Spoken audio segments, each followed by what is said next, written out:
નમસ્તે મિત્રો, education hub 354 ચેનલમાં તમારું સ્વાગત છે.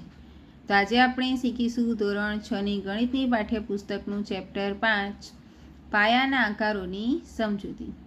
હવે એનું સ્વાધ્યાય 5.6 શરૂ કરતાં પહેલાં થોડીક માહિતી સમજી લઈએ કે ત્રિકોણના પ્રકાર છે. અહીંયા બાજુઓના આધારે ત્રિકોણના પ્રકાર અને ખૂણાઓના આધારે ત્રિકોણના પ્રકાર. તો ચાલો શરૂ કરીએ કે જે ત્રિકોણની 3 બાજુ સરખી ન હોય તો તેને વિષમ બાજુ ત્રિકોણ કહેવાય.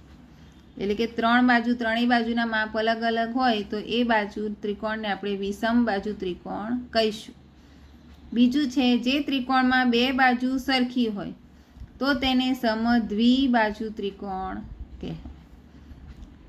2 બાજુઓના માપ સમાન હોય તો તે ત્રિકોણ બનશે સમદ્વિબાજુ. દ્વિ એટલે 2.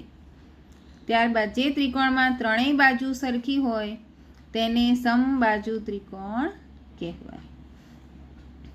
ત્યારબાદ ખૂણાઓના આધારે તો જે ખૂણાનું માપ 90 અંશ કરતાં નાનું હોય તે લઘુકોણ ત્રિકોણ કહેવાય. ત્યારબાદ જો એક ખૂણાનું માપ 90 અંશ હોય તો તે ત્રિકોણને કાટકોણ ત્રિકોણ કહે છે.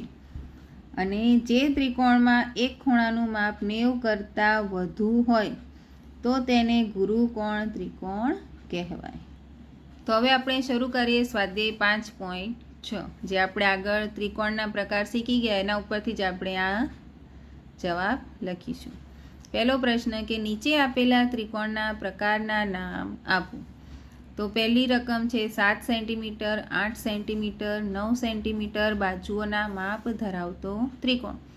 તો અહીંયા ત્રણેય બાજુઓના માપ અલગ અલગ છે માટે ત્રિકોણ થશે વિષમ બાજુ ત્રિકોણ.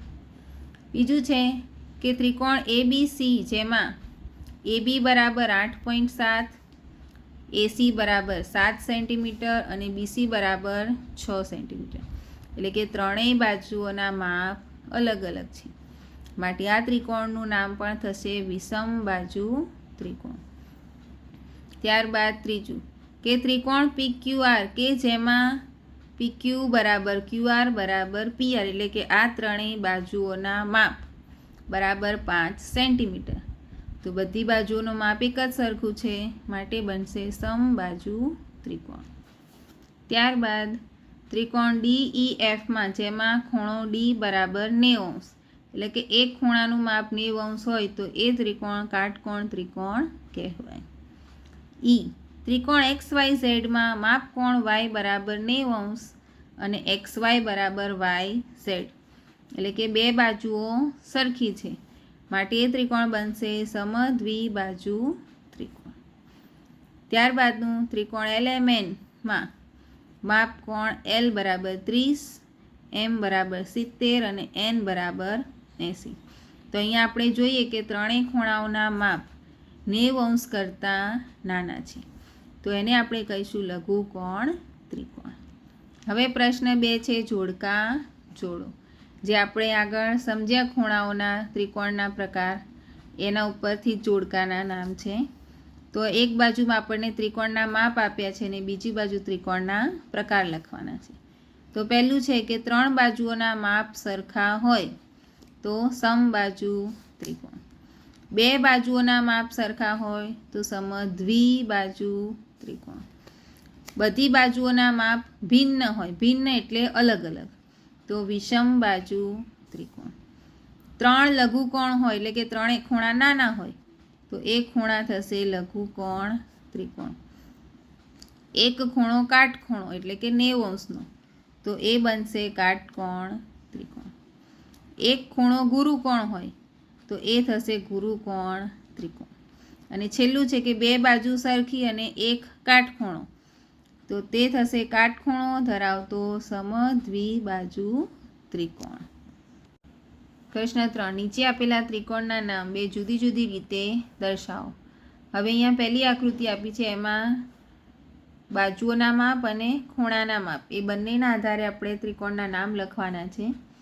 તો પહેલું છે 2 બાજુઓ અને ત્રીજી, એમાં 2 બાજુઓના માપ સરખા છે એટલે અહીંયા બનશે સમદ્વિબાજુ ત્રિકોણ. અને ખૂણા એ ત્રણેય ખૂણા 90 કરતાં નાના છે, માટે લઘુકોણ ત્રિકોણ.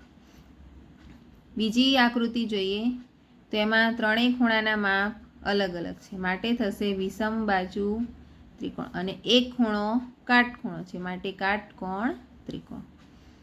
ત્રીજી બાજુમાં બે બાજુઓ સમાન છે, માટે સમદ્વિબાજુ ત્રિકોણ. અને આ 90 અંશ કરતાં મોટો છે, આપણે આમ 90 અંશ થાય તો 90 અંશની બહારનો ખૂણો છે, માટે ગુરુકોણ ત્રિકોણ બનશે. ત્યારબાદ બે બાજુઓ સમાન છે, માટે સમદ્વિબાજુ ત્રિકોણ. અને એક ખૂણો કાટખૂણો એટલે કાટકોણ ત્રિકોણ. ફરીથી આગળની આકૃતિમાં ત્રણેય બાજુઓના માપ એક સરખા છે, એટલે કે સમબાજુ ત્રિકોણ અને લઘુકોણ ત્રિકોણ. ત્રણેય બાજુઓના માપ અલગ અલગ છે, એટલે કે વિષમ બાજુ ત્રિકોણ અને આ આકૃતિ પણ 90 અંશ કરતાં મોટી છે, માટે ગુરુકોણ ત્રિકોણ. આગળનો પ્રશ્ન 4 છે, જે પાઠ્યપુસ્તકમાં જ સમજાવીશું કે દિવાસળીની મદદથી ત્રિકોણની રચના કરો અને કેટલાક ત્રિકોણ અહીં દર્શાવ્યા છે. શું તમે નીચેનાનો ઉપયોગ કરી ત્રિકોણ બનાવી શકશો? તો અહીંયા અલગ અલગ દિવાસળીની મદદથી આપણે ત્રિકોણ બનાવવાના છે, પણ દરેક વખતે ત્રિકોણના નામ આપો. અને જો તમે ત્રિકોણ નથી બનાવી શકતા તો તેનું કારણ વિચારો. તો અહીંયા પહેલું છે કે 3 દિવાસળીનો ત્રિકોણ. તો 3 દિવાસળીની મદદથી આપણે ત્રિકોણ બનાવી શકીએ, જે અહીં આપણે જોઈ શકીએ છીએ. પછી 4 દિવાસળીઓનો ત્રિકોણ. તો 4 દિવાસળીની મદદથી આપણે ત્રિકોણ દર્શાવી શકતા નથી, કારણ કે ત્રિકોણની બે બાજુઓના માપ તેની ત્રીજી બાજુ કરતાં વધુ હોવા જોઈએ. ત્રીજું 5 દિવાસળીનો. તો 5 દિવાસળીનો ત્રિકોણ પણ બને છે, જે અહીંયા દર્શાવેલો છે 1 2 3 4 અને 5. 6 દિવાસળીનો ત્રિકોણ બનતો નથી, કારણ કે ત્રિકોણની બે બાજુઓના માપ તેની ત્રીજી બાજુ કરતાં વધુ હોય. તો મિત્રો, આજે આપણે સ્વાધ્યાય 5.6 શીખ્યા. હવે આગળ સ્વાધ્યાય 5.7 કરીશું. ત્યાં સુધી મારી ચેનલને લાઇક, શેર અને સબસ્ક્રાઈબ કરજો. Thank you.